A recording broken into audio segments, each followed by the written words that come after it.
Hello dear students, स्वागत है आप सभी का विश्वास कैरियर इंस्टीट्यूट के ऑनलाइन प्लेटफॉर्म पर। तो आज की क्लास में हम डिस्कस करने वाले हैं Fraunhofer diffraction at single slit.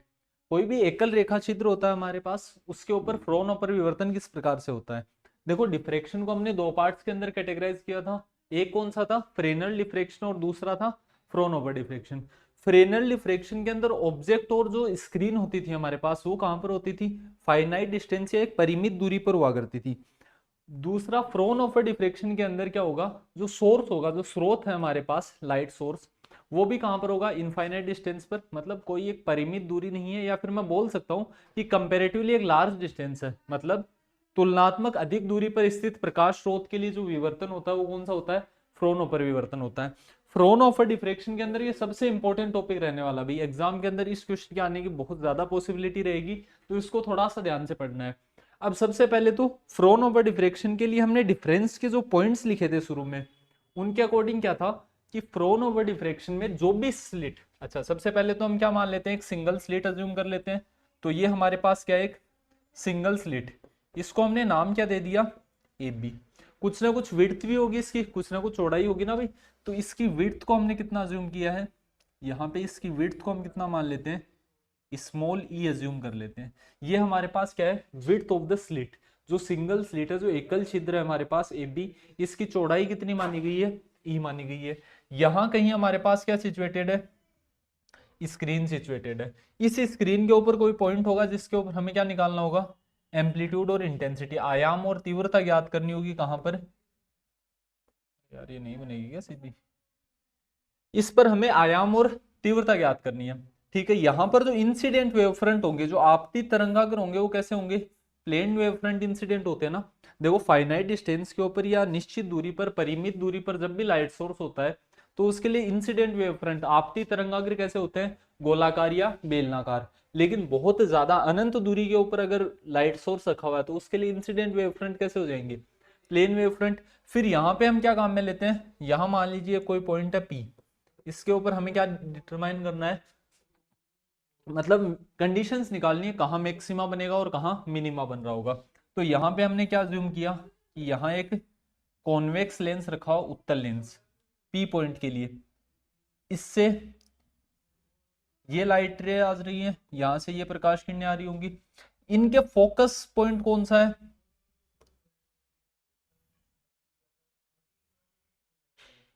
P point क्या हमारे लिए फोकस बिंदु है, ये फोकस पॉइंट है भाई। ठीक है, तो यहां से ये लाइट रेज इस तरीके से चली गई, बीच से भी जो लाइट रेज आ रही होंगी वो भी कुछ इसी तरीके से आ रही होंगी कि नहीं आ रही होंगी। मतलब जितनी भी प्रकाश किरणें आ रही है वो कहां पर फोकसित हो रही होंगी? पी बिंदु के ऊपर। इस पी पॉइंट के ऊपर हमें क्या करना है? डिटरमाइन करना है एम्पलीट्यूड, इंटेंसिटी, जो बोलना चाहो वो बोल सकते हो आप। ये सीधी जानी चाहिए थी। ये यहां से क्या हुई है? बेंड हुई है क्या? कितने एंगल से बेंड हुई है, कितने कोण से मुड़ी हुई? तो हमने कह दिया ये थीटा एंगल से बेंड हो रही है। मुड़ना डिफ्रेक्शन होता है। अरे, bending of light waves is called diffraction, विवर्तन। इन दोनों के बीच में, ए और बी से जाने वाली लाइट रेज के बीच में, लाइट वेव्स, प्रकाश तरंगों के बीच में कुछ ना कुछ पथांतर होगा।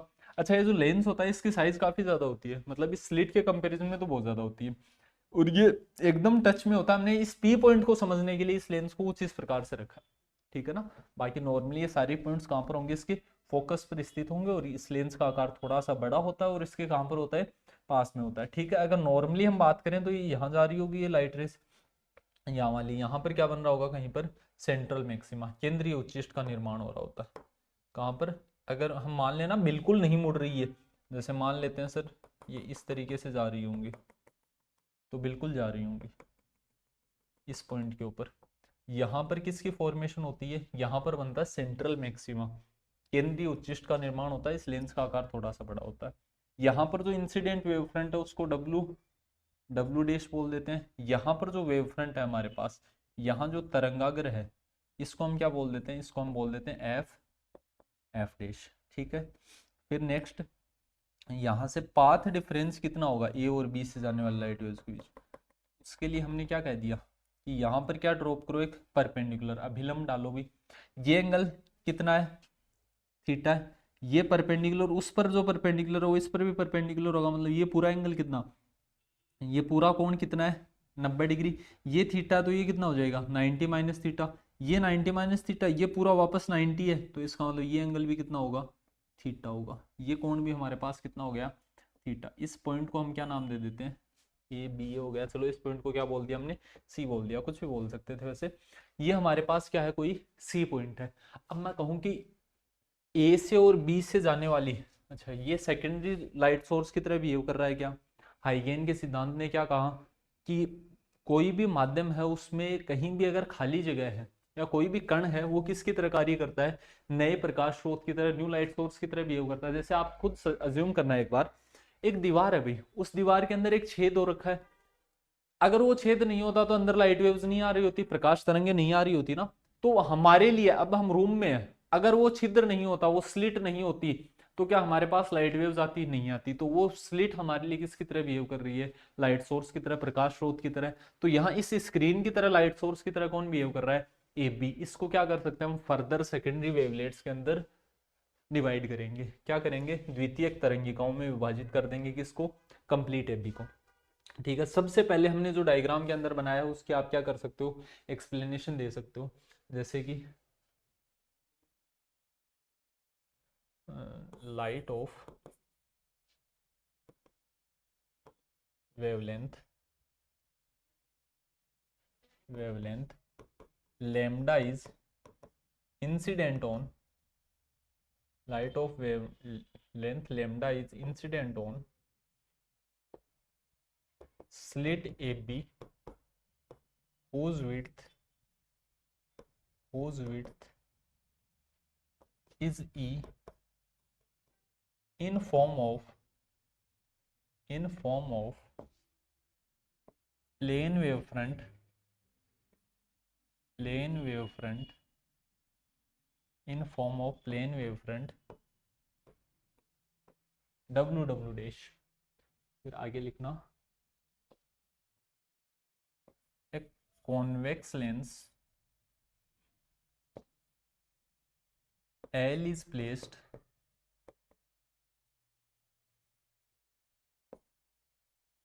just after the single slit, just after the single slit and diffracted, and diffracted wavefront, and diffracted wavefront for a point, for a point P is represented by,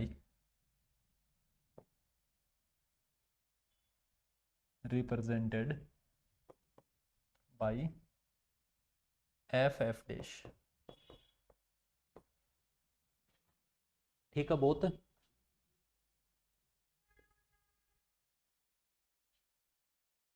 whose angle theta is represented in the above diagram, above या below जहां भी बना रहे हो, in the above diagram. ठीक है, Hindi medium वाला लिखना, तरंग दैर्घ्य लेमडा का, तरंग दैर्घ्य लेमडा का एक वर्णी प्रकाश, तरंग दैर्घ्य लेमडा का एक वर्णी प्रकाश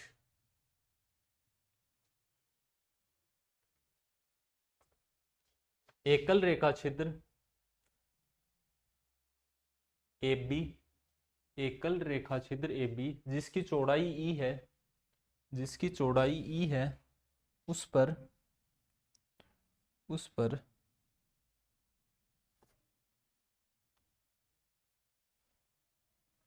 उस पर समतल तरंगाग्र, समतल तरंगाग्र डब्ल्यू डब्ल्यू डैश के रूप में आपतित होता है, समतल तरंगाग्र डब्ल्यू डब्ल्यू डैश के रूप में आपतित होता है।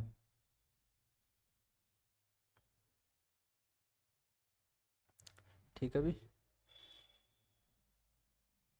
फिर आगे लिखना,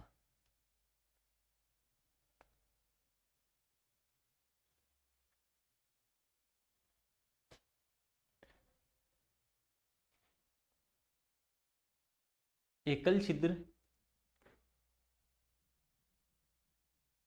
के पश्चात एक उत्तल लेंस L को रखा गया है,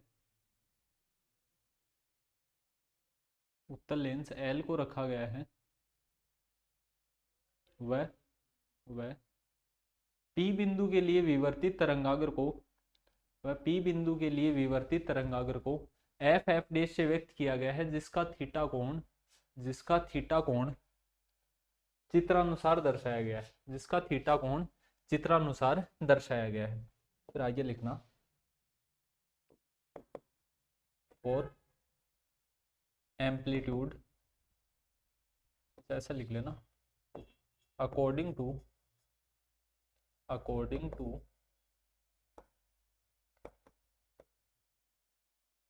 हाइगेन्स theory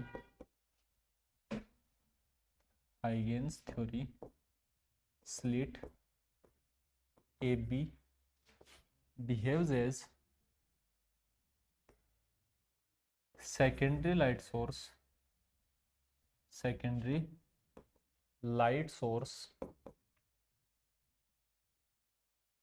which can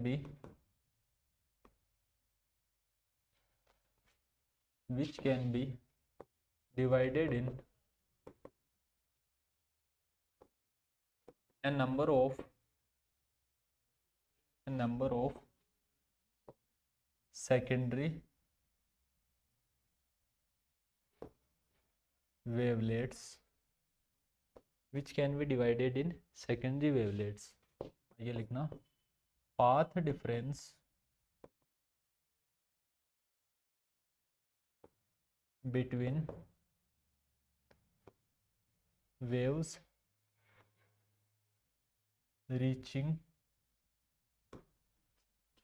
at P from point A and B is AC।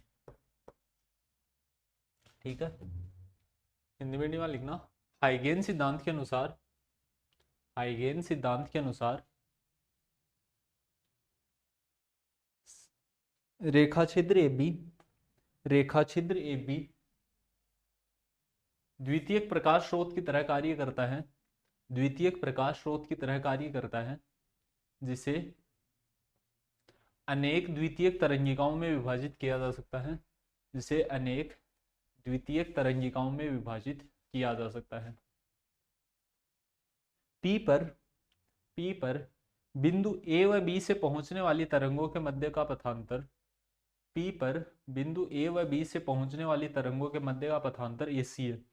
देखो पाथ डिफरेंस दिख रहा है अभी आप सभी को, A और B से जो लाइट वेव्स पहुंच रही हैं P पॉइंट के बीच में, उनके बीच में पाथ डिफरेंस कौन सा होगा, यही तो होगा। ये पॉइंट A है और ये पॉइंट कौन सा है, C। इतना ही तो, इससे आगे तो सेम डिस्टेंस ट्रेवल कर रही है कि नहीं कर रही है, अभी दोनों क्या कर रही है, समान दूरी तय कर रही है। AC की वैल्यू निकालनी है हमें, तो कौन से ट्राइंगल की हेल्प ले, पाथ डिफरेंस, पथांतर कितना है भाई, तो पथांतर है हमारे पास AC। इसकी वैल्यू कैसे डिटरमाइन की जाए, पाथ डिफरेंस की वैल्यू कैसे डिटरमाइन की जाए, तो हम क्या कहें, by triangle ABC। Sine theta क्या होता है, साइन थीटा की वैल्यू क्या होती है अभी हमारे पास, अच्छा साइन थीटा क्यों काम में लिया, क्योंकि देखो थीटा के सामने वाली साइड क्या होती है, हाइपोटेनियस, कर्ण हमें पता था ई। ये कौन है, थीटा के सामने वाली साइड कौन होती है, परपेंडिकुलर। लंब निकालना है, कर्ण पता, लंब कर्ण और कोण, मतलब परपेंडिकुलर, हाइपोटेनियस और एंगल में किसका रिलेशन होता है, साइन का ही तो होता है। क्या होता है, परपेंडिकुलर कौन है, हाइपोटेनियस, परपेंडिकुलर कौन है AC, हाइपोटेनियस कौन है AB। AB की वैल्यू हम जानते हैं कितनी है, E है, तो यहां से हमारे पास क्या आ गया, AC इज इक्वल टू, इसको यहां लिख दें, AC किसके इक्वल आ गया, so AC is equal to E sine theta. ये हमारे पास क्या है, पाथ डिफरेंस है, पथांतर है। पाथ डिफरेंस आ गया तो फेज डिफरेंस निकाल सकते हो, फेज डिफरेंस। कलांतर का क्या सूत्र होता है अभी, फेज डिफरेंस का क्या फॉर्मूला होता है, 2 pi by lambda into path difference. क्या आ जाता है अभी, 2 पाई बाई लेमडा को किससे गुणा कर देते हैं, पथांतर से। फर्स्ट जो चैप्टर था हमारे पास उसी में हमने बात कर ली थी ना इस रिलेशन की। तो ये हमारे पास क्या आ गया, फेज डिफरेंस आ गया, जिसको हम कितना अज्यूम कर लेते हैं, डेल्टा अज्यूम कर लिया। ठीक है, ये वैल्यू बड़ी आगे तक काम आएगी हमारे। इसको क्या लिख सकता हूँ मैं, 2 pi by lambda, path difference कितना है, ई साइन थीटा। ठीक है, इस इक्वेशन को याद रखना है। ये समीकरण बड़ा ज़रूरी है, इसको हम क्या बोल देते हैं, इक्वेशन नंबर फर्स्ट। इसको हमने डेल्टा के इक्वल अज्यूम कर लिया है, इतना नोट कर लोगे।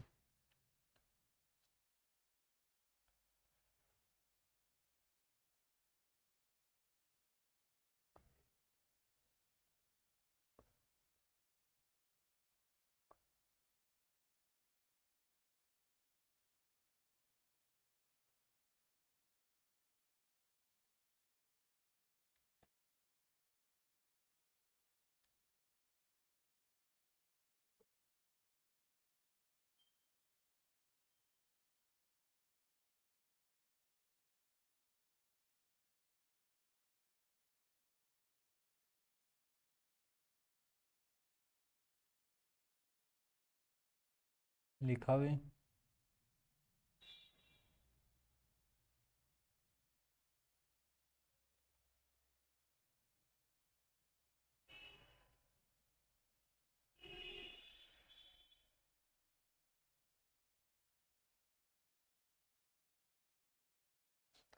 फिर लिखना।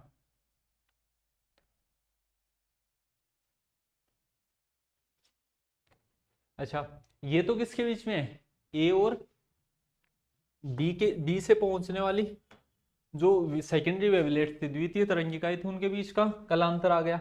अगर मैं कहता हूं if A B is divided in P, small P secondary wavelets of amplitude small A, then the phase difference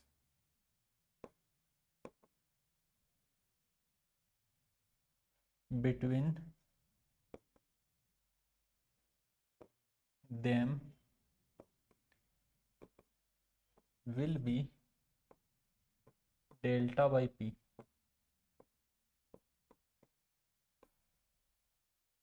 ठीक है, हिंदी मीडियम वाला लिख लेना। यदि ए बी को पी स्मॉल पी यदि ए बी को स्मॉल पी द्वितीयक तरंगिकाओं में विभाजित कर दिया जाए, जिनका आयाम स्मॉल ए हो, तो उनके मध्य का कलांतर डेल्टा बटा पी होगा,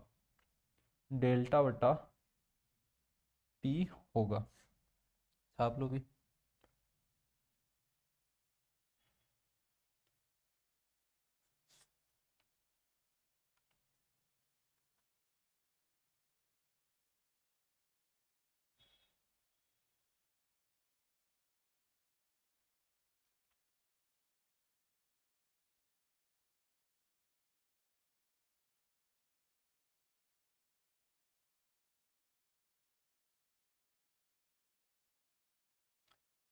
ठीक है, अब नेक्स्ट ध्यान देना।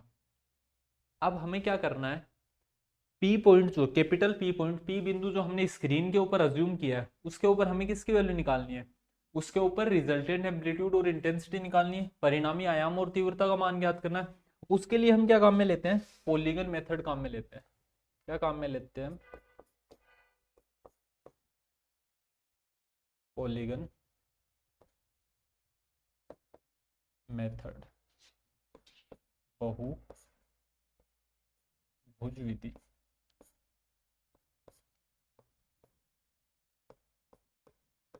विधि में छोटा था, अगर छोटा था। पॉलीगन मेथड क्या है, इंपॉर्टेंट बात अभी किसके लिए काम में लेते हैं, पहली बात तो हम क्या करते हैं, तो यार लिख लो चलो। to determine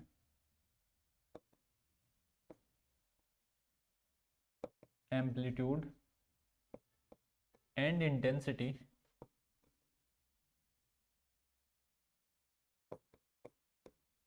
at point P, we have to use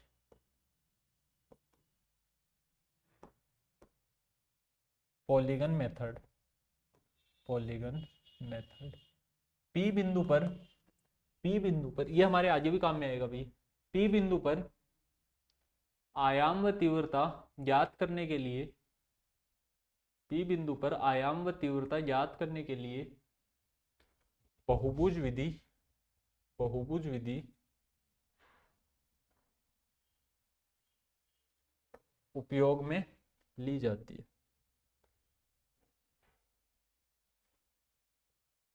ठीक है, पॉलीगन मेथड को यूज में लेते हैं। अब क्या होता है तो देखना, हमने क्या किया, ए बी जो था उसको किसके अंदर डिवाइड कर दिया, ये हमारे पास स्लिट है कौन, ए बी। इसको हमने क्या कहा, different numbers of secondary wavelets, द्वितीयक तरंगिकाओं में क्या कर दिया जाए, विभाजित कर दिया जाए। ठीक है, तो ये हमने ए बी को क्या कर दिया, सेकेंडरी वेवलेट्स के अंदर डिवाइड कर दिया। हर का एम्पलीट्यूड कितना माना, स्मॉल ए। तो हम क्या कहते हैं कि जो रिजल्टेंट एम्पलीट्यूड होता है, जो परिणामी आयाम होगा, ये सेकेंडरी वेवलेट्स है, द्वितीयक तरंगिका है। ऐसे बहुत से सेकेंडरी वेवलेट्स के अंदर हमने क्या कर दिया, इसको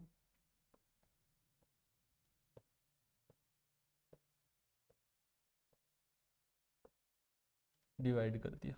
अनेक द्वितीयक तरंगिकाओं में क्या किया गया, इसको विभाजित किया गया है। ठीक, हमने कहा, या हमने तो क्या कहा, पॉलीगन मेथड क्या कहता है, पॉलीगन मेथड कहता है कि पी पॉइंट के ऊपर, या कोई भी रिजल्टेंट पॉइंट है, कोई भी परिणामी बिंदु है, उसके ऊपर परिणामी आयाम का मान किसके बराबर होगा, रिजल्टेंट एम्पलीट्यूड इक्वल होगा इन सबके वेक्टर के इक्वल। मतलब इन सब का क्या कर दो, वेक्टर एडिशन कर दो, सदिश योग कर दिया जाए, तो वही हमारे पास क्या आ जाएगा, इनका वेक्टर सम कौन है, ए बी। अरे इनका रिजल्टेंट वेक्टर कौन है, परिणामी सदिश कौन है, ए बी। तो रिजल्टेंट वेक्टर ए बी निकाल दो। इन सबका एम्पलीट्यूड कितना है, ए है। सबका आयाम कितना है, ए। ये हैं कितने, पी ए हैं। तो हम क्या कहते हैं कि जो रिजल्टेंट एम्पलीट्यूड आएगा, जो परिणामी आयाम आएगा, वो कितना आएगा, तो वो इनके वेक्टर एडिशन के इक्वल आएगा। तो लिखना सबसे पहले तो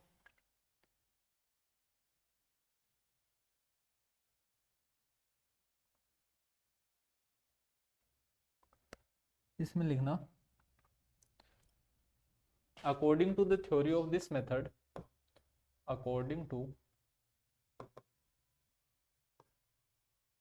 theory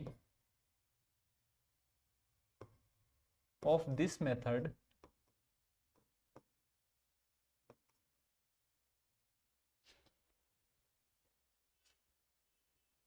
इस विधि के सिद्धांत के अनुसार resultant amplitude eight a point, इसको मिटा देते हैं, चलो या साइड में रख देते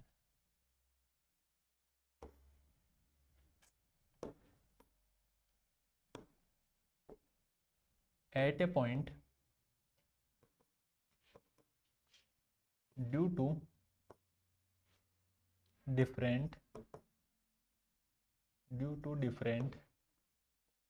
coherent sources, different coherent sources. Coherent source तो जानते हो ना, कला संबद्ध प्रकाश स्रोत कौन होते हैं, जिनका फेज डिफरेंस कांस्टेंट रहे। तो इन सबका फेज डिफरेंस कितना रह रहा है, सबके बीच में फेज डिफरेंस कालांतर कितना है, डेल्टा बाई पी है ना। डेल्टा की वैल्यू हम यहाँ से निकाल चुके हैं, 2 पाई बाई लेमडा।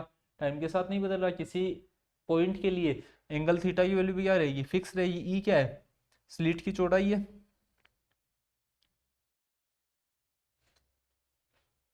ये किसके इक्वल होता है, different coherent sources, resultant amplitude at point due to different coherent sources is equal to is equal to vector addition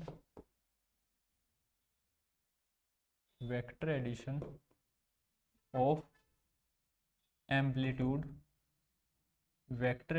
amplitude of each waves. इस विधि के सिद्धांत के अनुसार विभिन्न कला संबद्ध स्रोतों के कारण किसी बिंदु पर परिणामी आयाम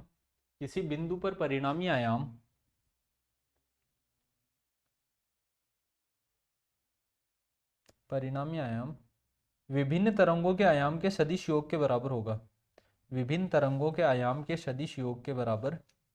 होगा।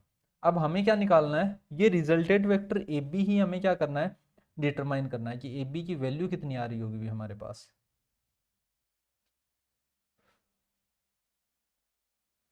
ठीक है, देखना अब वो डायग्राम बना लेते हैं। ऐसा ही कुछ बनाया ना हमने, ये ए बी,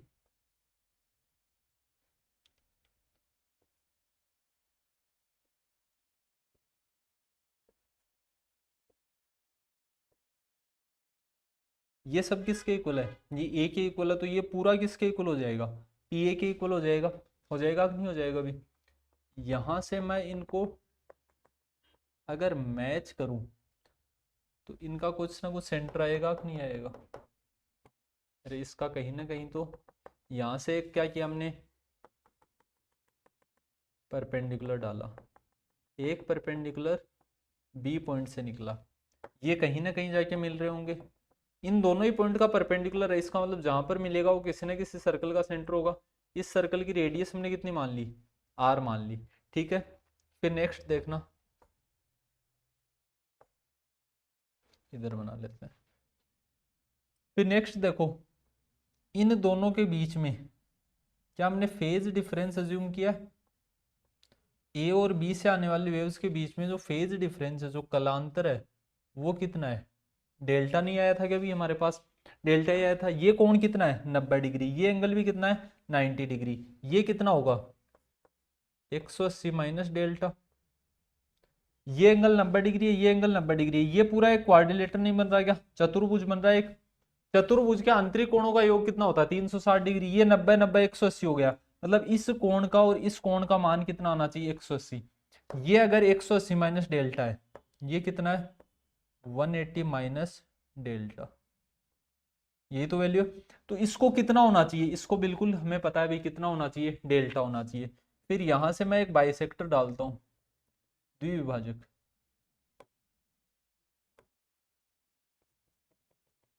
ठीक है। इस पॉइंट को क्या बोल देते हैं, ये ए बी सी तो पहले बोल चुकी, इसको डी बोल दो चलो। ये एंगल डेल्टा, बाइसेक्टर हमने डाला है, तो ये एंगल कितना होगा डेल्टा बाई 2, और ये एंगल कितना आएगा 90 डिग्री आएगा। हमें क्या निकालना है, रिजल्टेंट वेक्टर निकालना है किसका, ए बी का परिणामी सदिश निकालना है। सबसे पहले तो देखो एक चीज हम जानते हैं, angle is equal to arc upon radius, कोण बराबर चाप बटा त्रिज्या, ये संबंध जानते हो भी सब, बेसिक मैथमेटिक्स का रिलेशन होता है ना। कोण किसके बराबर होता है, आर्क चाप बटा आर्क अपॉन रेडियस त्रिज्या। कोण कितना है हमारे पास, देखो ये सर्कल दिख रहा है तुम्हें, ये क्या है इसकी आर्क है, चाप है, ये क्या है इसकी रेडियस है। एंगल कितना है यहाँ पर डेल्टा, कोण कितना है डेल्टा, चाप कौन है ये एफ बी आर्क, ये एफ बी किसके इक्वल होगा, पी ए के इक्वल होगा। अरे कितने लाइट सोर्स माने हमने, कितनी सेकेंडरी वेवलेट्स मानी, द्वितीयक तरंगिकाएं कितनी है, पी एक का आयाम कितना है, एक का ए है, तो सबका कितना हो जाएगा, पी ए सेम डायरेक्शन के अंदर है। रेडियस कितनी है यहाँ पर, स्मॉल आर है कि नहीं, अभी इसको मैं क्या बोल देता हूँ, इसको मैंने बोल दिया इक्वेशन नंबर सेकंड। ये हमारे पास क्या है, समीकरण नंबर 2। ये डायग्राम सबको समझ में आया कि नहीं आया, ए और बी से जाने वाली वेव्स के बीच में फेज जो कलांतर आया था, फेज डिफरेंस आया था, वो कितना आया था हमारे पास डेल्टा, डेल्टा की वैल्यू हम निकाल चुके हैं। ये डेल्टा ये कितना होगा 180 माइनस डेल्टा, ये क्या बन रहा है एक क्वाड्रिलेटर बन रहा है, चतुर्भुज बन रहा है। इसके आंतरिक कोणों का योग कितना होना चाहिए था 360, ये 90 ये 90, तो इन दोनों का कितना आना चाहिए, ये दोनों मिलकर 180 हो गए, ये दोनों मिलकर भी कितने होने चाहिए 180, तभी तो 360 हो पाएगा। तो ये एंगल कितना है डेल्टा, यहाँ से बाइसेक्टर डाला, ये डेल्टा बाई 2, ये भी डेल्टा बाई 2, ये कितने पर डलेगा बाइसेक्टर 90 डिग्री पर इस पॉइंट के ऊपर। मतलब मैं यहाँ से ऐसा भी कर सकता हूँ, कैसा कर सकता हूँ, AD is equal to BD। मुझे क्या निकालना है, amplitude of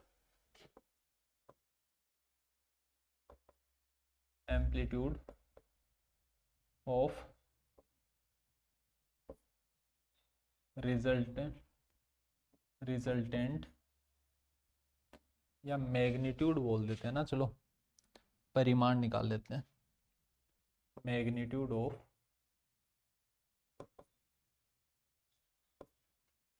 resultant vector AB, परिणामी सदिश AB का परिमाण। मैग्नीट्यूड निकाल रहे हैं मतलब वैल्यू निकाल रहे हैं।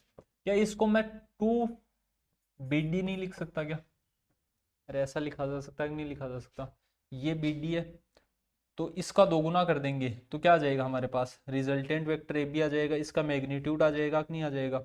तो BD कैसे निकाल सकते हो, तो BD देखो कहाँ से निकालेंगे अभी हम, BD निकालने के लिए हमारे पास एक ट्राइंगल है, कौन सा, OBD, triangle by triangle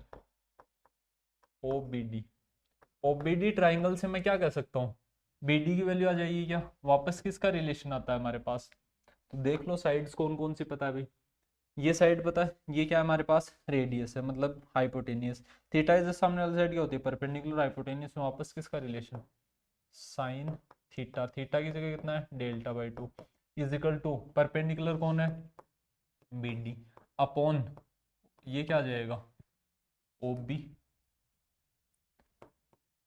hypotenuse ही है ना, OB की वैल्यू किसके इक्वल R के इक्वल, तो BD किसके इक्वल आ गया R साइन डेल्टा बाई 2, यही वैल्यू आ गई क्या, इसको हम यहाँ लिख देते हैं साइड में,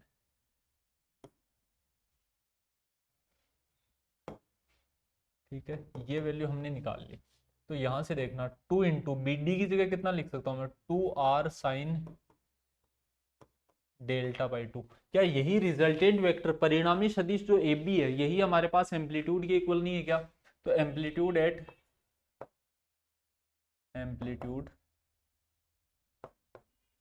eight point P, resultant amplitude लिख लो, रिजल्टेंट P बिंदु पर परिणामी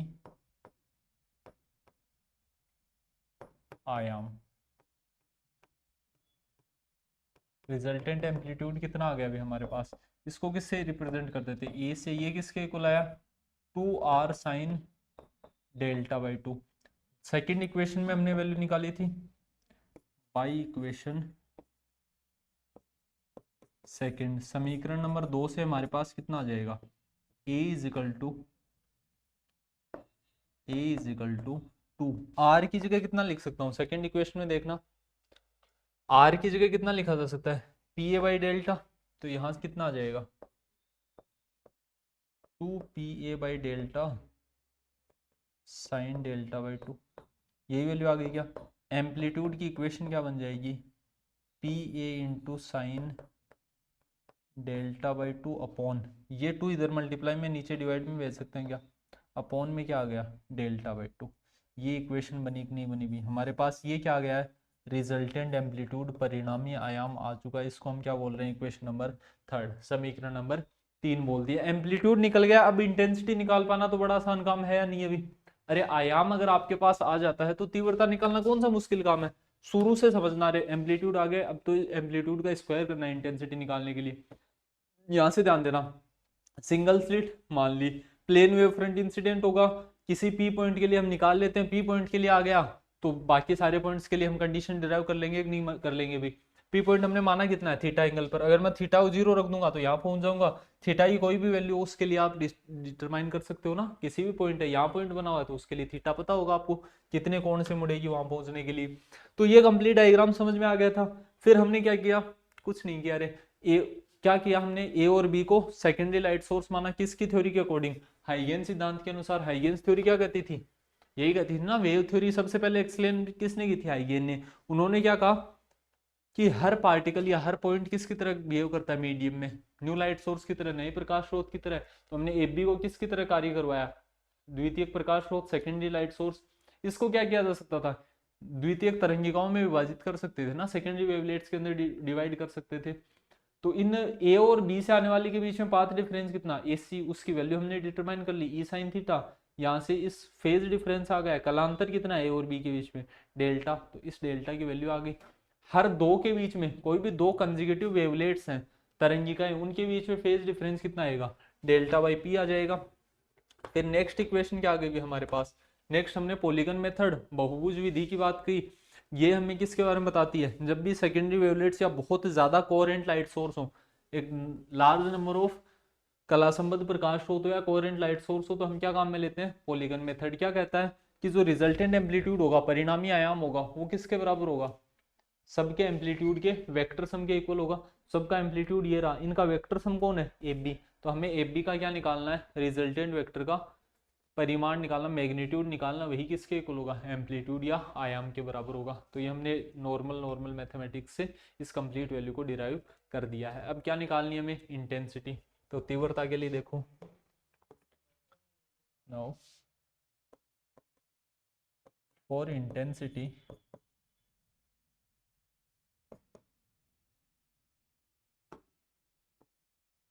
for intensity we know that, तीव्रता के लिए हम जानते हैं कि, क्या जानते हैं, इंटेंसिटी किसके इक्वल होती है, एम्पलीट्यूड के स्क्वायर के। तो इंटेंसिटी कितनी आ जाएगी, P square A square upon, sorry, into sine square delta by two upon delta by two का होल स्क्वायर, या sign delta by two upon delta by two का पूरे का होल स्क्वायर भी एक साथ लिख सकते थे भी, ठीक है ना। तो इसको और क्या बोल देते हैं हम, आई नोट बोल देते हैं, ये मैक्सिमम। इसको क्या बोल दिया, I is equal to I note sine square delta by two upon delta by two का होल स्क्वायर। ये हमारे पास क्या आ जाती है, रिजल्टेंट इंटेंसिटी, परिणामी तीव्रता। अब नेक्स्ट कंडीशंस डिटरमाइन करते हैं। मैंने शुरुआत में एक बात बताई थी आपको कि आपके एग्जाम में ये क्वेश्चन बहुत बार पूछा जाता है। इसको पूछने का तरीका थोड़ा सा अलग होता है। इसको ऐसे नहीं पूछता ये कि एकल रेखा क्षेत्र के लिए फ्रोन परिवर्तन को समझाइए। इसके अंदर क्या करता है, वैल्यूज देता है आपको कि एम्पलीट्यूड, जो जो इंटेंसिटी है वो इस रेशियो के अंदर किसके लिए आती है। तो इसके अंदर क्या बनेंगे, एक तो सेंट्रल मैक्सिमा, केंद्रीय उच्चिष्ट, फिर मिनिमा, फिर वापस क्या बनेगा, मैक्सिमा बनेगा। तो उनका हमें क्या याद करना, आयाम और तीव्रता याद करनी है। पहले इसको नोट कर लो कंप्लीट।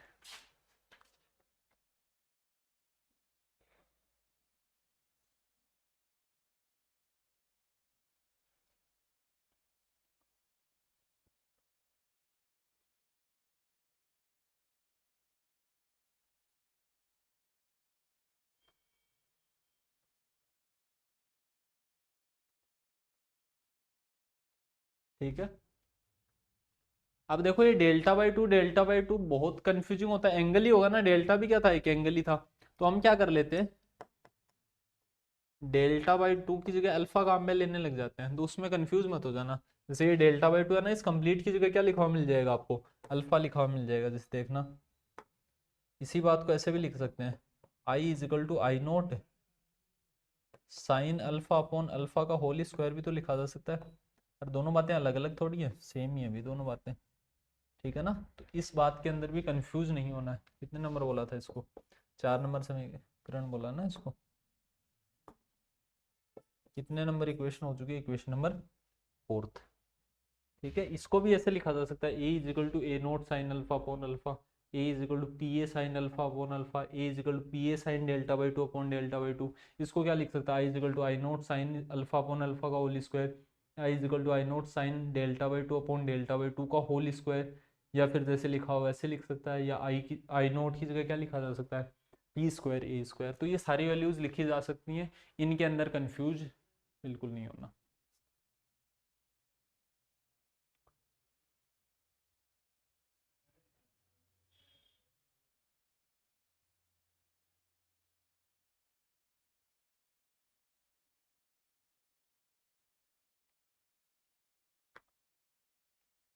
यहाँ से कुछ समझ में आ रहा है क्या आपको?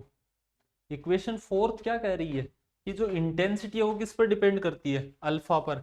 अल्फा किस पर डिपेंड करता है, डेल्टा पर। डेल्टा किस पर डिपेंड करता था, याद है आपको?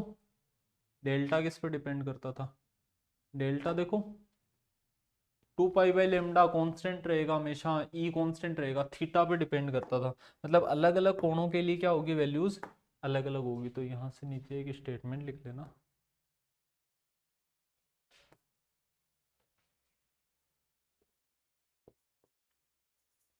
By equation 4 it is clear that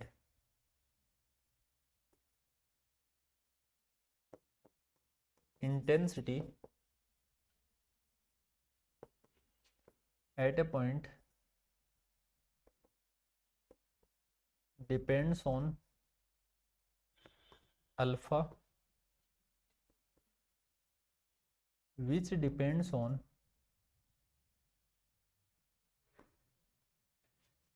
delta, and it further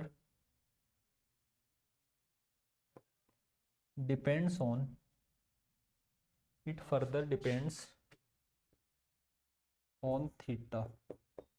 So we can say that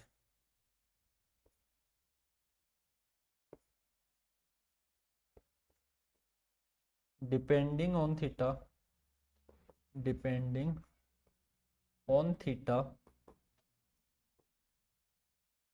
for different points on screen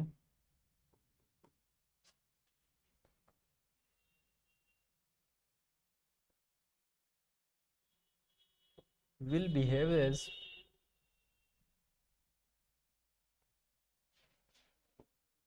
minima and maxima,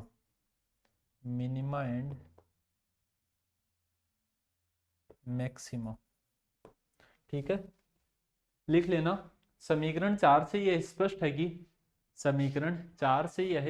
है कि किसी बिंदु पर तीव्रता अल्फा के मान पर निर्भर करती है, जो कि डेल्टा पर निर्भर करता है, वह डेल्टा का मान थीटा पर निर्भर करता था। अतः हम कह सकते हैं कि विभिन्न थीटा के मान के लिए स्क्रीन पर उपस्थित बिंदु निम्निष्ट व उच्चिष्ट की तरह व्यवहार दर्शाएंगे। ठीक है, अब कंडीशंस नोट करना स्टार्ट करना। सबसे पहले लिखना सेंट्रल मैक्सिमा कहां पर बनेगा, सेंट्रल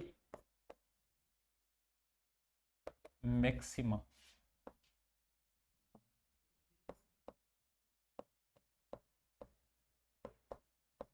केंद्रीय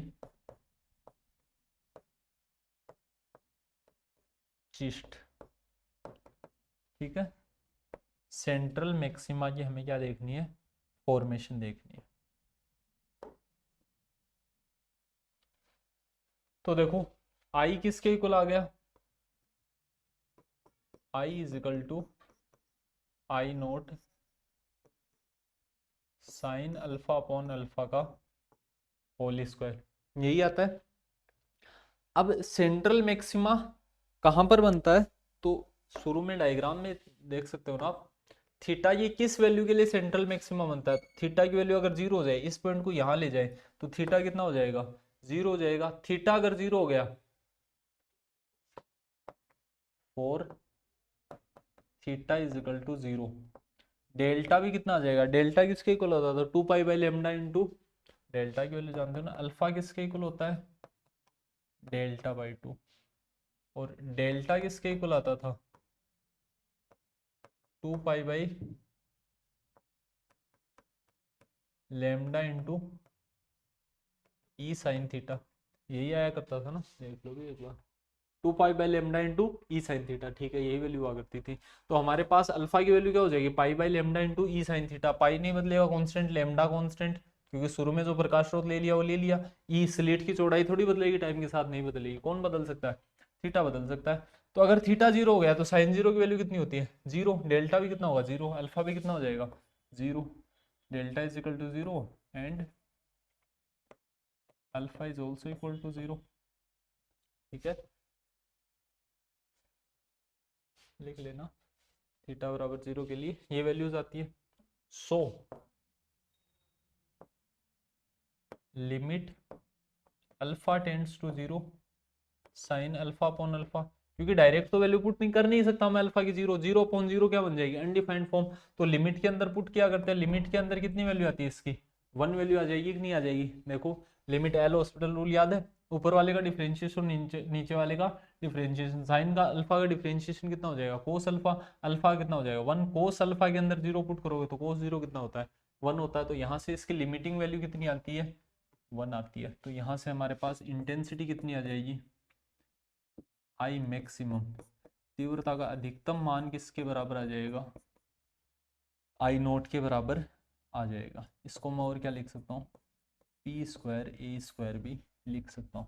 ये हमारे पास क्या आती है अधिकतम तीव्रता आती है, तो केंद्रीय उच्चिष्ट के लिए याद रखना थीटा का मान कितना होगा 0 डिग्री, या रेडियन के अंदर भी 0 को कितना लिखते हैं 0 ही लिखते हैं ना, तो डिग्री में लिखो चाहे रेडियन के अंदर लिखो इसकी वैल्यू कितनी आएगी हमेशा 0 ही आएगी। फिर नेक्स्ट देखना सेकंड, सेकंड किसकी बात कर लेते हैं प्रिंसिपल मिनिमा, प्रिंसिपल मिनिमा, ठीक है, मुख्य निम्निष्ठ,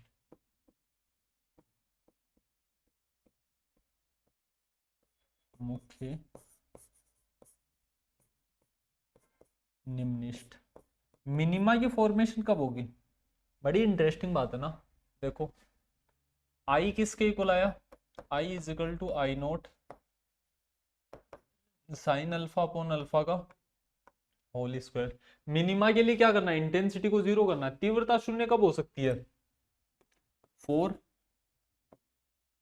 sign alpha is equal to 0 but alpha does not equal to 0, alpha 0 ना हो और साइन अल्फा कितना हो जाए 0 हो जाए, अब अपना काम बन जाएगा कि ये 0 हो गया लेकिन ये 0 न हो, ऐसा कैसे हो सकता है अभी अल्फा ये किस वैल्यू के लिए, अच्छा थीटा ये किस वैल्यू के लिए साइन थीटा की वैल्यू 0 होती है, तो साइन 0 0 होता है, साइन पाई भी 0 होता है, 2 पाई भी 0 होता है, तो 0 को तो छोड़ दो, 0 पर तो क्या बन रहा है मैक्सिमा, तो अल्फा इज इक्वल टू 0 तो नहीं हो सकता, अल्फा किसके इक्वल हो सकता है अल्फा किसके इक्वल हो सकता है अभी, तो अल्फा की वैल्यू हो सकती है सर पाई हो सकती है 2 पाई हो सकती है 3 पाई हो सकती है 4 पाई हो सकती है एंड सो ऑन, कुछ भी हो सकती है, अल्फा को क्या मैं एम पाई लिख सकता हूँ क्या, बिल्कुल लिख सकते हो, बस याद रखना एम की वैल्यू कितनी होनी चाहिए 1 से स्टार्ट होनी चाहिए, 1 2 3 4 कुछ भी हो, ये क्या हमारे पास नेचुरल नंबर प्राकृत संख्या होनी चाहिए कोई भी हमारे पास, तो इस हर जगह पर क्या बन जाएगा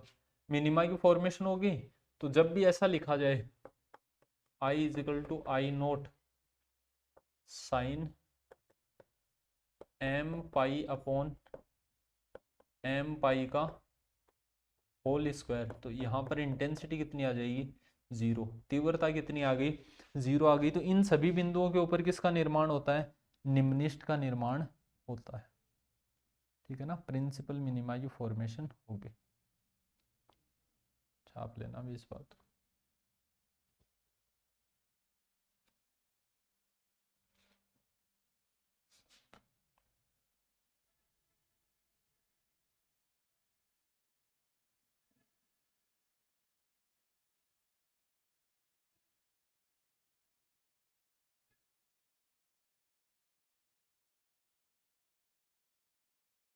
पाथ डिफरेंस अब हमारे पास कितना आता था, पथांतर की वैल्यू कितनी आती थी, तो देखो अल्फा किसके इक्वल, डेल्टा बाई टू, ये किसके इक्वल 1/2 इंटू 2 पाई/λ इंटू ई साइन थीटा, यही होता था कि नहीं होता था।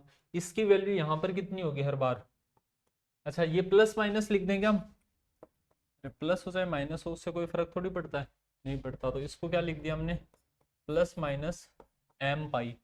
तो यहां से देखना इस 2 से 2 कैंसिल आउट हो गया, पाथ डिफरेंस कितना आएगा ई साइन थीटा, यही तो था path difference, path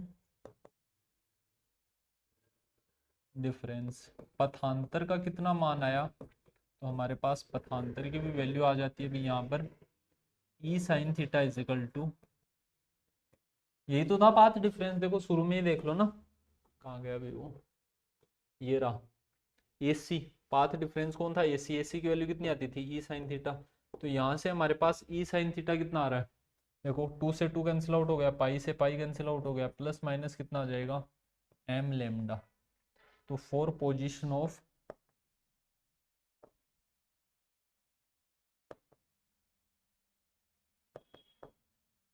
minima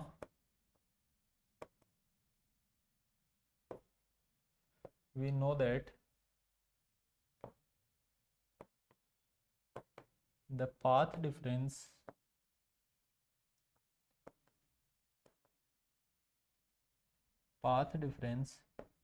will be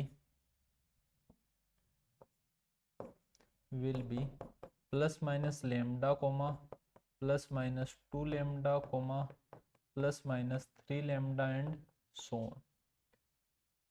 निम्नलिखित की स्थिति के लिए हम जानते हैं कि पथांतर का मान लेमडा 2 लेमडा 3 लेमडा होगा, ठीक है। इन सभी बिंदुओं के ऊपर, इन सभी पॉइंट्स के ऊपर हमें क्या मिलेगा, मिनिमा की फॉर्मेशन होती हुई दिख रही होगी, निम्नलिखित का निर्माण होते हुए दिखेगा। नोट कर लो भी इन सारी बातों को।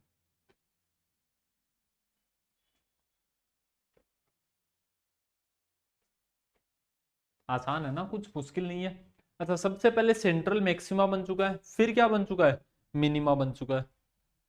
अब एक कंडीशन और बची, वो क्या बची हमारे पास, वो कंडीशन बची है सेकेंडरी मैक्सिमा की, द्वितीयक उच्चिष्ट की, तो ध्यान देना सेकेंडरी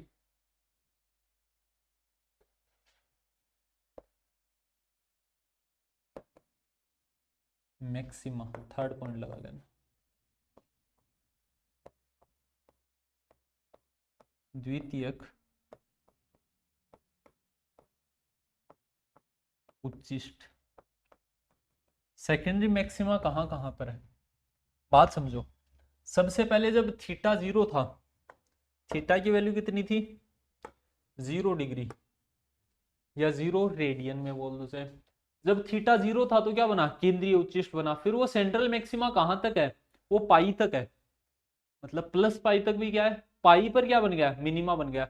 0 पर इंटेंसिटी क्या थी मैक्सिमम, पाई पर वापस कितनी हो चुकी है 0, 2 पाई पर भी 0, 3 पाई पर भी 0, बीच में मैक्सिमम भी तो हो रही होगी ना, वरना तो कंटिन्यू आ जाता ना, हर वैल्यू के ऊपर 0 आ जाती। तो बीच में मैक्सिमम होती है, उनको क्या बोला जाता है, सेकेंडरी मैक्सिमा बोला जाता है, द्वितीयक उच्चिष्ट बोला जाता है। सारे मैक्सिमाज की इंटेंसिटी बराबर नहीं होती, सारे मिनिमाज की इंटेंसिटी लगभग 0 होती है।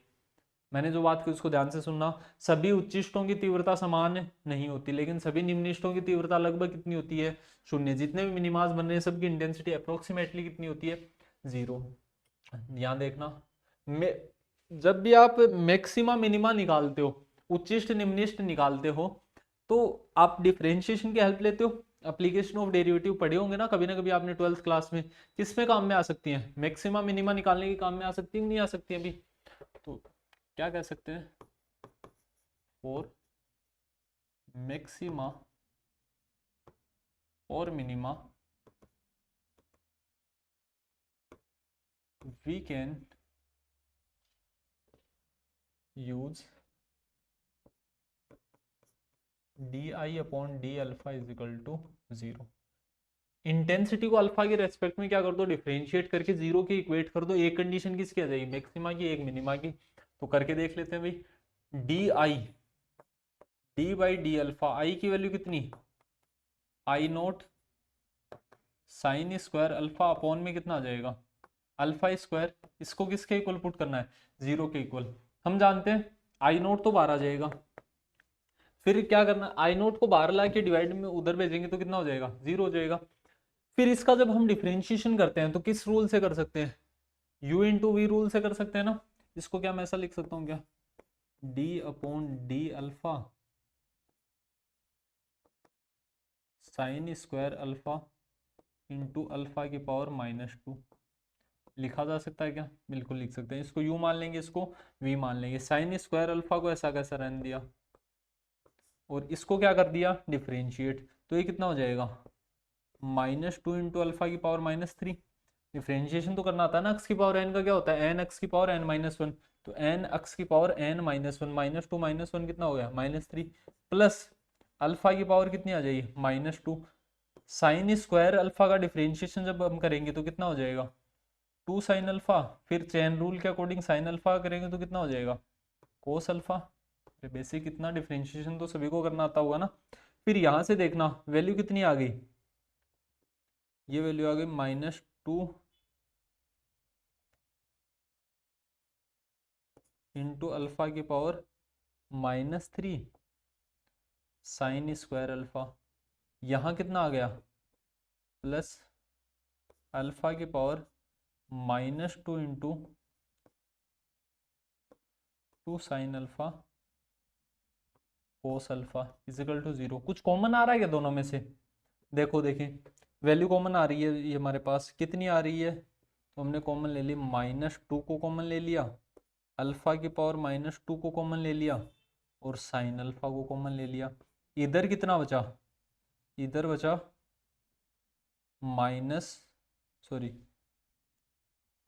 इधर कितना बच गया, अल्फा साइन अल्फा। इधर कितना बच गया, प्लस ये वैल्यू कितनी बचेगी भी, 2 तो कॉमन आ ही गया पूरा। देखो 2 साइन अल्फा कॉमन आ गया, अल्फा की पावर -2 कॉमन आ गई, माइनस साइन और कॉमन लिया तो यहाँ कितना जाएगा, माइनस साइन आ जाएगा। माइनस में कौन बचेगा, कोस अल्फा इजिकल टू 0। यही वैल्यू आई कि नहीं आई, कैलकुलेशन एरर देख लेना एक बार। फिर मैं कहता हूँ ये वैल्यू जीरो होने के लिए या तो ये जीरो या फिर ये जीरो। ये जीरो होने के लिए किसको जीरो होना पड़ेगा, साइन अल्फा को जीरो होना पड़ेगा। तो ये पूरी वैल्यू को हमने डिवाइड में भेज दिया। यहाँ से मैं ऐसा लिख सकता हूँ क्या, sine alpha into alpha sine alpha minus cos alpha equal to, तो गड़बड़ है कहीं ना कहीं, चलो देखते हैं, इजिकल टू 0। यहां से देखो साइन अल्फा 0 हो सकता है क्या, नहीं साइन अल्फा 0 नहीं हो सकता, वो किसकी कंडीशन आ जाएगी, मिनिमा की कंडीशन आ जाएगी। तो हमने क्या कहा, alpha sine alpha minus cos alpha, इसको किसके इक्वेट करवा दो, 0 के इक्वेट करवा दो। अरे अरे अरे अरे, यहाँ अल्फा की पावर कितनी है, -1 है ना। तो अल्फा की पावर -1 का मतलब क्या होता है, चलो कॉमन ले, कुछ और कॉमन लेते हैं इसके अंदर से। मैंने क्या कहा, यहाँ से कितना कॉमन ले लेते हैं, माइनस अल्फा की पावर -3 को ही हमने कॉमन ले लिया। तो यहाँ कितना बच जाएगा, साथ में साइन अल्फा तो है ही है, तो यहाँ तो कितना बच गया, साइन अल्फा बच गया। इसके पास अल्फा की पावर -2 तो है, फिर अल्फा की पावर -2 से मल्टीप्लाई और डिवाइड किया तो ऊपर कितना आ जाएगा, plus alpha, sorry minus alpha cos alpha बच जाएगा क्या। ये पूरी वैल्यू किसके इक्वल आ गई, 0 के इक्वल। इसको फिर हमने किसके अंदर भेज दिया, 0 के अंदर। साइन अल्फा अंदर वाली वैल्यू को चेंज कर देते हैं, बाहर तो कितना रहा साइन अल्फा, अंदर कितना बन गया, sine alpha minus alpha cos alpha. ठीक है, पिछली बार कॉमन लेने में ही गड़बड़ कर रखी थी हमने, गलत चीज कॉमन ले रखी थी, वो साइन अल्फा, गलत चीज कॉमन लेने का मतलब गलत तरीके से कॉमन ले रखी थी उसको हमने। अल्फा की पावर -2 को कॉमन लिया था और यहाँ पर हम अल्फा लिख रहे थे, यहाँ अल्फा की पावर -1 बचती ना, तो हमने पूरी अल्फा की पावर -3 को कॉमन ले लिया। इसको किसके इक्वेट करवा रहे हैं, जीरो के इक्वेट। तो साइन अल्फा जीरो के इक्वल होगा, और या फिर कौन होगा, sign alpha minus alpha cos alpha किसके इक्वल होगा, जीरो के इक्वल होगा। ये कंडीशन हम काम में लेंगे नहीं, तो हम किसको इक्वेट करवा रहे हैं, sine alpha is equal to alpha cos alpha. Alpha किसके इक्वल आ गया, sine alpha upon cos alpha is equal to ten alpha लिख सकता हूँ क्या। ये हमें किसकी कंडीशन दे देगा, इसको सीधा ही लिख दो ना यार, समझ जाओगे ना इतना तो। Alpha is equal to ten alpha. इन दोनों का बीच में ग्राफ प्लॉट किया जाए कि कहां पर अल्फा और टेन अल्फा बराबर होते हैं, तो हमने क्या अज्यूम कर लिया, we can plot graph to determine common points.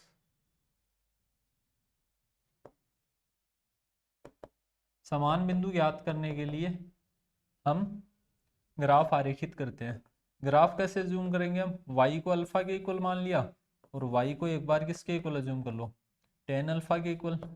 अरे दोनों चीजें बराबर ही तो थी, तो दोनों को किसके इक्वल अज्यूम कर लिया हमने, y is equal to alpha और y is equal to tan alpha.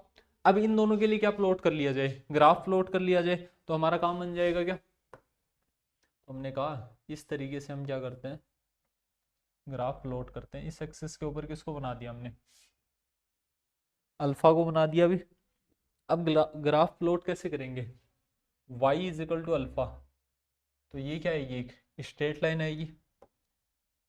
इस एक्सिस के ऊपर कौन होगा, इस एक्सिस के ऊपर कौन है, यहां पर y है। तो देखो y is equal to alpha, y is equal to alpha की तो ये इक्वेशन आ गई एक स्ट्रेट लाइन की फॉर्म में। फिर यहाँ पर जब हम चलते हैं तो ये पॉइंट तो कौन सा है, जीरो है। इस डायरेक्शन के अंदर पॉइंट्स कौन कौन से आएंगे, तो इस डायरेक्शन के अंदर पॉइंट आएगा पाई, फिर कुछ दूरी पर चलने के बाद कौन आएगा, टू पाई, फिर कौन आएगा, थ्री पाई, फिर फोर पाई, फाइव पाई। इसी तरीके से पॉइंट चलते रहेंगे कि नहीं चलते रहेंगे भी, पाई आ गया, टू पाई आ गया, थ्री पाई आ गया, फोर पाई आ जाएगा। साइन थीटा के लिए वैल्यू जानते हो क्या, sine zero, sorry ten zero के लिए, टेन जीरो की वैल्यू कितनी होती है, जीरो। यहीं से ग्राफ स्टार्ट होता है, फिर जाता कहां पर है, टेन नाइनटी तक वैल्यू कितनी हो जाती है,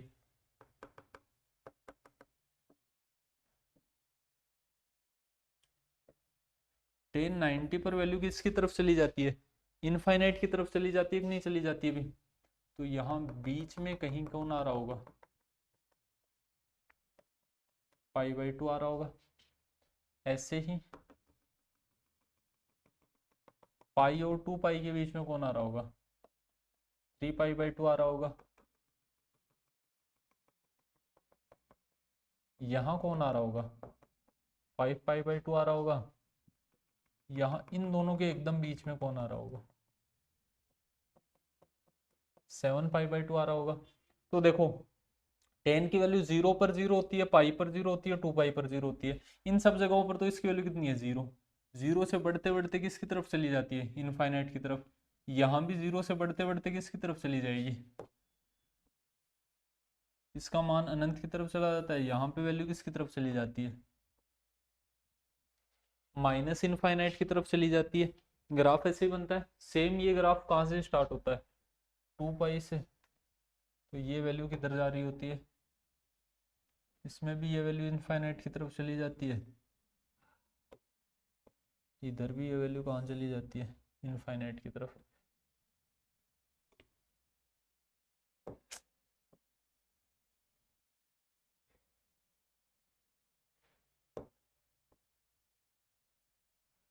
यहाँ पे ये किसकी तरफ चली जाती है, माइनस इनफाइनाइट की तरफ। तो देखो जहां जहां ये ग्राफ मिल रहे हैं, लगभग ये एक ग्राफ तो कहां पर मिलेगा, इनका मिलने का पॉइंट कौन सा है, थ्री पाई बाई टू हो गया, फाइव पाई बाई टू हो गया, सेवन पाई बाई टू हो गया। देखो जीरो पर क्या बना है, मैक्सिमा बना है, उच्चिष्ट बना है। जीरो पर भी ये दोनों मिल तो रहे हैं, लेकिन यहाँ पर किसकी फॉर्मेशन हो रही है, सेंट्रल मैक्सिमा, केंद्रीय उच्चिष्ट की। फिर ये कहां पर मिला, तो यहाँ पर क्या बनेगा, सेकेंडरी मैक्सिमा। यहाँ पर दोबारा मैक्सिमा बन रहा होगा कि नहीं बन रहा होगा। यहाँ ये दोनों आपस में मिलेंगे थोड़ी, यहाँ ये आपस में नहीं मिल रहे होंगे अभी, क्योंकि पाई बाई टू, देखो जीरो से पाई तक तो क्या था, सेंट्रल मैक्सिमा ही था ना, पाई पर क्या बना, मिनिमा। पाई पर मिनिमा बनने के बाद 2 पाई पर वापस क्या बनेगा, निम्निष्ट। 3 पाई पर भी निम्निष्ट बनेगा, 4 पाई पर भी क्या बन रहा होगा, मिनिमा बन रहा होगा कि नहीं बन रहा होगा। इन सारी जगहों पर क्या बनता है, निम्निष्ट बनता है। लेकिन कहाँ कहाँ पर, तो अल्फा की कौन सी वैल्यूज के लिए, 400 बाय द ग्राफ, ग्राफ की सहायता से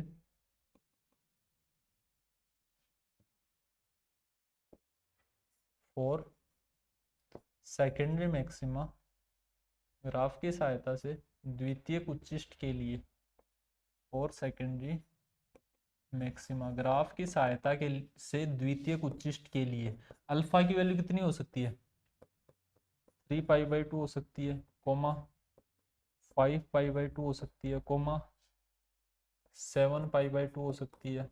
ये चलती जाएगी क्या, 9 पाई बाई 2 हो सकती है, एंड सो ऑन। ये सारी वैल्यूज हो सकती हैं या नहीं हो सकती हैं, भी बिल्कुल हो सकती हैं, नोट कर लो।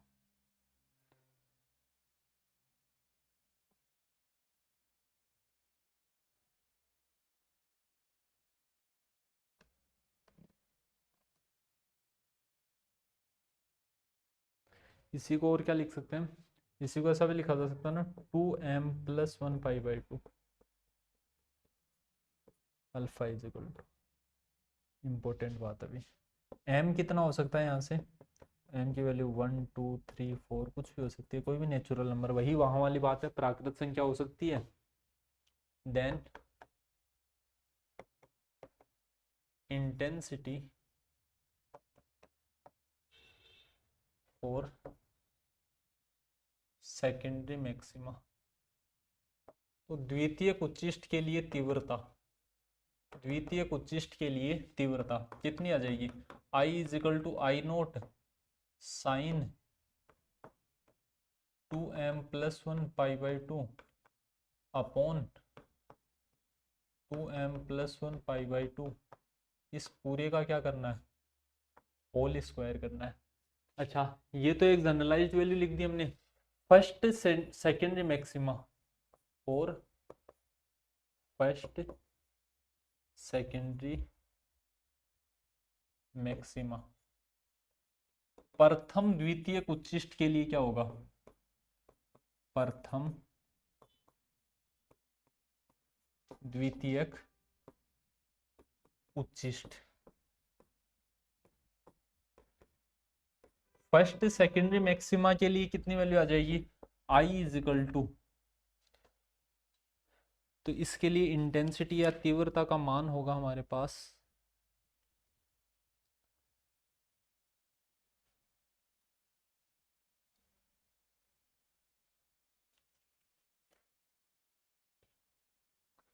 I is equal to I note sine 3 pi by 2 upon 3 pi by 2, इसका क्या आ जाएगा, whole square. First secondary maxima के लिए अल्फा की जगह कितना पुट करना है, 3 पाई बाई 2, यही पुट करना था ना। देखो भी यहाँ से अल्फा की जगह सबसे पहले कितना आएगा, 3 पाई बाई 2, तो यहाँ हमने कितना पुट कर दिया, 3 पाई बाई 2। यहाँ से वैल्यू को स्क्वायर करके बाहर निकालोगे तो ये कितना आ जाएगा, आई इज इक्वल टू, ये तो कितना होता है, साइन 3 पाई बाई 2 की वैल्यू कितनी होती है, +1 होती है ना, तो इसकी वैल्यू तो कितनी आ गई, 1 आ गई। फिर इसका जब हमने स्क्वायर किया तो ये 4 तो ऊपर चला जाएगा, कितना आ जाएगा, 4I0 बाई 9 पाई स्क्वायर, यही वैल्यू आई क्या हमारे पास, कितनी आ गई, 4I0 बाई 9 पाई स्क्वायर। इसकी जो वैल्यू होती है अप्रोक्सीमेटली, लगभग मान जो होता है वो कितना होता है इसका, I0 बाई 22, पाई की वैल्यू पुट कर देंगे ना, पाई की वैल्यू कितनी होती है, 22/7, तो उस वैल्यू को जब हम पुट करते हैं तो आई की अप्रोक्सीमेट वैल्यू कितनी आ जाती है हमारे पास, I0 बाई 22। अच्छा यहाँ देखना, एक चीज और बता सकते हो आप, अल्फा की वैल्यू अगर हमारे पास आ चुकी है तो क्या हम पाथ डिफरेंस नहीं बता सकते क्या, पाथ डिफरेंस भी बता सकते हो ना। अल्फा किसके इक्वल होता है, डेल्टा बाई 2, ये किसके इक्वल होता है, pi by lambda into E sine theta, 2 pi by 1/2 into 2 pi by lambda into E sine theta होता है। तो यहाँ से देखो अल्फा की जो वैल्यू आई वो यहाँ पर पुट कर दो, 2m प्लस 1 पाई/2। तो यहाँ से पाई क्या हो जाएगा, कैंसिल आउट। तो यहाँ से अगर मैं पाथ डिफरेंस लिखना चाहूँ, पाथ डिफरेंस, पथांतर,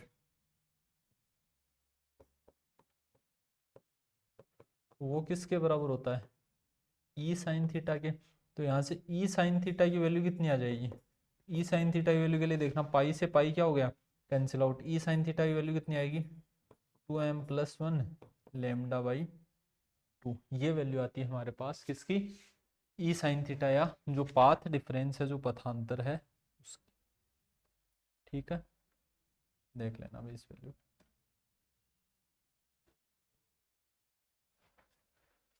ठीक है, फिर जो हमारे पास क्या आएगा,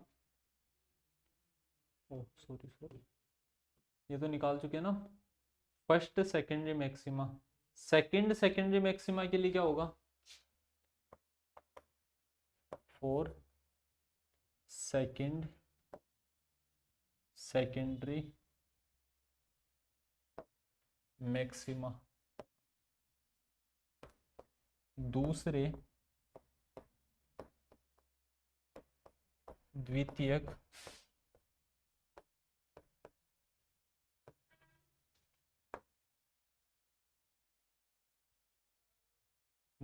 द्वितीयक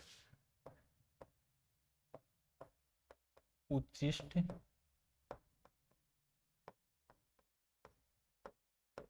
के लिए, सेकेंडरी मैक्सिमा के लिए अल्फा की वैल्यू हम जानते हैं कितनी आ जाएगी। ये कंडीशंस क्यों लिखवा रहा हूँ मैं अभी बताऊंगा।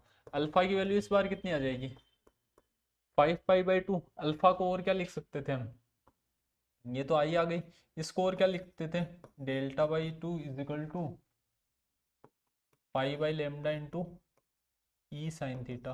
तो हमारे पास ई साइन थीटा की वैल्यू कितनी आ जाएगी इस बार, ई साइन थीटा किसके बराबर आएगा, पाई से पाई कैंसिल हो गया, 5λ/2। ये तो क्या होगी उसकी पोजीशन पाथ डिफरेंस के फॉर्म में। Intensity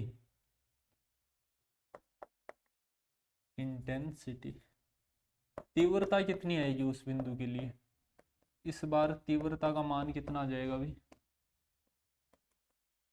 I = I0 sign 5π/2 upon 5π/2 का होल स्क्वायर। साइन 5π/2 तो कितना हो जाएगा, 1i किसके इक्वल आ गया, 4I0/25 स्क्वायर। ये हमारे पास इंटेंसिटी आ गई क्या। इस इंटेंसिटी की अप्रोक्सीमेट वैल्यू होती है I0/61। पिछली बार 22 आया था ना, इस बार वैल्यू कितनी होती है, I0/61। तो इस तरीके से क्या होती है, तीव्रता लगातार घटती जा रही है क्या, इंटेंसिटी क्या होती है, कंटिन्यूसली डिक्रीज होती जाती है भी। ठीक है, नोट कर लो ये सारी चीजें।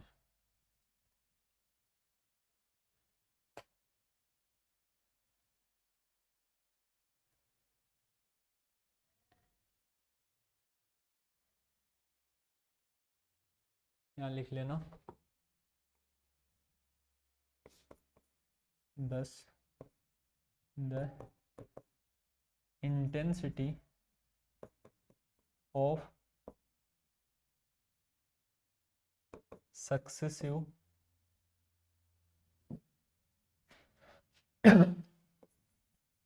मैक्सिमा इज, अतः कर्मागत उच्चिष्टों की तीव्रता होती है, कितनी होती है, फर्स्ट जो सेंट्रल मैक्सिमा था उसकी कितनी थी, I0, फिर I0/22, फिर कितनी आई I0/61, फिर कितनी आती है I0/121 या 122 के अराउंड आती है।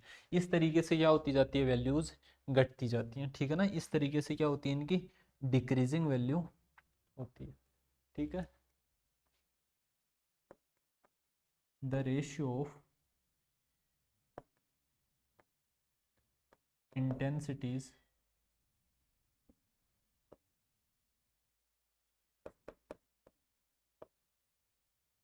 फॉर मैक्सिमास इज, उच्चिष्टों की तीव्रता के लिए अनुपात कितना होता है, 1:1 1/22 अनुपात 1/61 अनुपात 1/121 अनुपात 100। ये वैल्यू डायरेक्टली आपके एग्जाम के अंदर लिखी जाती है। इसी फॉर्म के अंदर क्या पूछता है एग्जाम के अंदर, बहुत बार पूछता है कि सिद्ध कीजिए, प्रूफ करो कि जो इंटेंसिटीज होती है वो इस रेशियो के अंदर होती है। तो ये आपको इनडायरेक्टली क्या कह रहा है, सिंगल स्लिट का कंप्लीट प्रूफ मांग रहा है। मतलब जो शुरू से अभी तक हमने किया है ना एक साथ, ये पूरा प्रूफ आपको क्या करना है, लिख कर आना है। और ये एक लेंदी क्वेश्चन बनता है आपके एग्जाम के लिए। ठीक है, इंपॉर्टेंट क्वेश्चन था, इंटरेस्टिंग था, लेकिन हार्ड थोड़ी था, मुश्किल थोड़ी था। इंटेंसिटी डिस्ट्रीब्यूशन कर्व अगर बनाना चाहो, तीव्रता वितरण अगर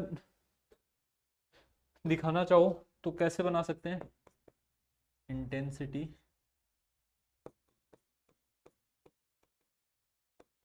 डिस्ट्रीब्यूशन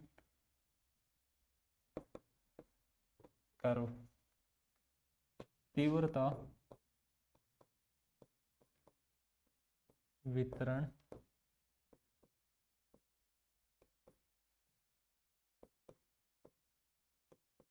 वक्र। इंटेंसिटी डिस्ट्रीब्यूशन कर्व को किस तरीके से रिप्रेजेंट करेंगे, देखो इस डायरेक्शन में हम कह रहे हैं इंटेंसिटी बढ़ रही है।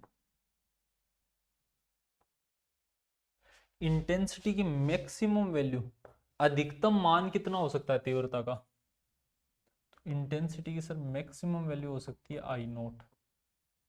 कहां पर, सेंट्रल मैक्सिमा पर।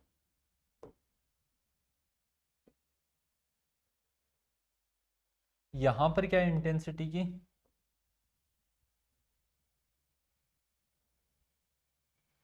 मैक्सिमम वैल्यू है। ठीक है,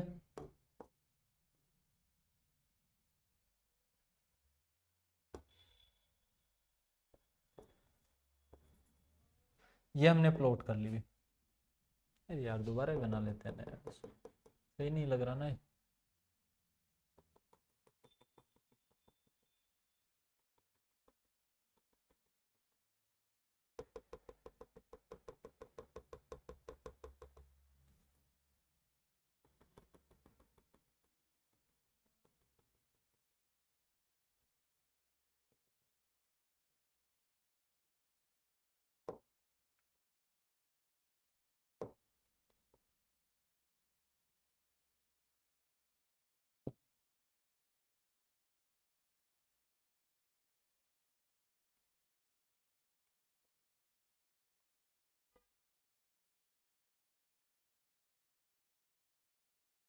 चलो समझ जाओगे भी आप। यहाँ पे एंगल कितना है, 0 है। जब थीटा की वैल्यू 0 थी, थीटा 0 था, तो उस टाइम पे अल्फा भी कितना रहा होगा, 0। उस टाइम पे किसकी फॉर्मेशन हुई, सेंट्रल मैक्सिमा की। फिर पाई और माइनस पाई, इन दोनों पर क्या बने, मिनिमा बने, निम्निष्ट का निर्माण हुआ। फिर वापस क्या बना, सेकेंडरी मैक्सिमा। ये फर्स्ट सेकेंडरी मैक्सिमा था, ये क्या है, सेकंड सेकेंडरी मैक्सिमा, ये थर्ड सेकेंडरी मैक्सिमा, ये फोर्थ सेकेंडरी मैक्सिमा। इसी तरीके से होंगे, ये वैल्यू कितनी आ गई पाई, ये कितनी आ गई 2 पाई, ये 3 पाई, ये 4 पाई, 5 पाई। इसी तरीके से चलता रहेगा कि नहीं चलता रहेगा भाई, लगभग जितना उधर बना उतना इधर बनेगा।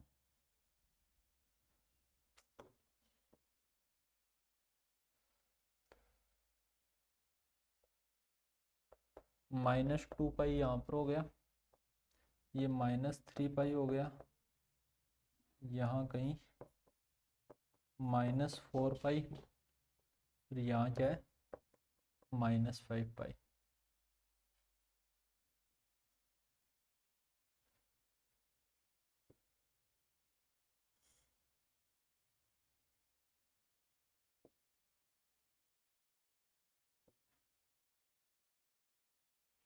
ठीक है, तो इस तरीके से क्या बनते हैं हमारे पास, इसको हम क्या बोल रहे हैं, ये होता है सेंट्रल मैक्सिमा। सेंट्रल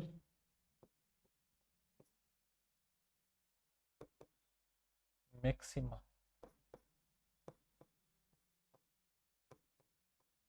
केंद्रीय उच्चिष्ट।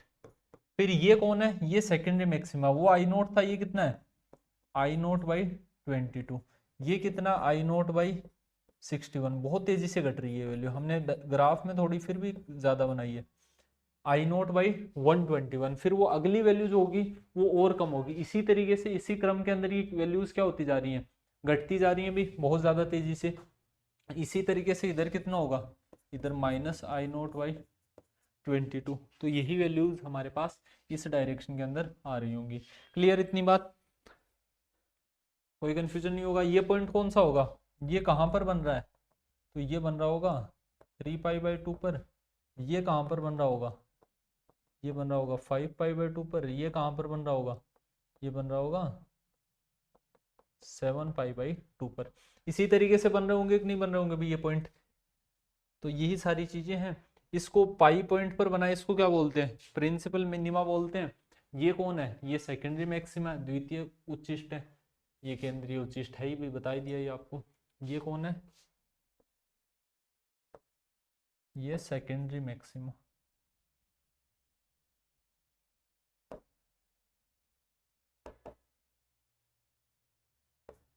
यह द्वितीयक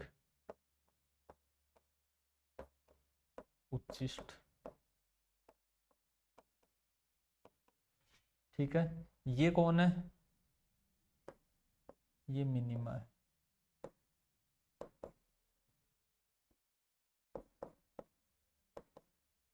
प्रिंसिपल मिनिमा,